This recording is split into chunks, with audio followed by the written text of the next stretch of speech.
यशोमती ठाकूर यांनी देखील या संपूर्ण प्रकरणावर भाष्य केलेलं आहे। त्यांची काय नेमकी प्रतिक्रिया आहे पाहूयात।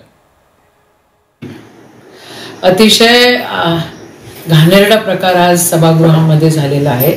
सभागृहाची मान मर्यादा, तिथली आचारसंहिता, तुम्ही कसं बोलायचं, काय बोलायचं हे ठरवलेलं आहे। तरी म्हणजे एवढ्या वर्षात तर आम्ही असं कधी बघितलेलं नाही। आत्ता जे काही सभागृहात होत आहे ते ह्याच्यामुळे होत आहे कारण आदरणीय देवेंद्र फडणवीस साहेब हे मुख्यमंत्री आहेत, हे गृहमंत्री आहेत आणि ते सगळ्या गुंड प्रवृत्तीच्या लोकांना पूर्णपणे त्यांची पाठराखण करतायत। ज्या प्रकारे नितेश राणे बोलतात की आपला बाप कोणी काही करणार नाही, आपल्याला आपला बाप सागर बंगल्यावर बसलेला आहे आणि हे पडळकर सारखे वेडी माणसं त्या सभागृहामध्ये यांनीच आणलेली आहे।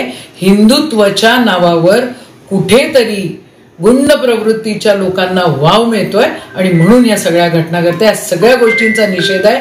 मान मर्यादा त्या सभागृहाची यांनी मलिन केलेली आहे। या प्रकारची संस्कृती महाराष्ट्राची नाही, महाराष्ट्री पुरोगामी आहे आणि महाराष्ट्राचा पुरोगामित्व आपल्याला जर टिकवायचं असेल तर देवेंद्र साहेब तुम्हाला या सगळ्यांना वळण लावावं लागेल।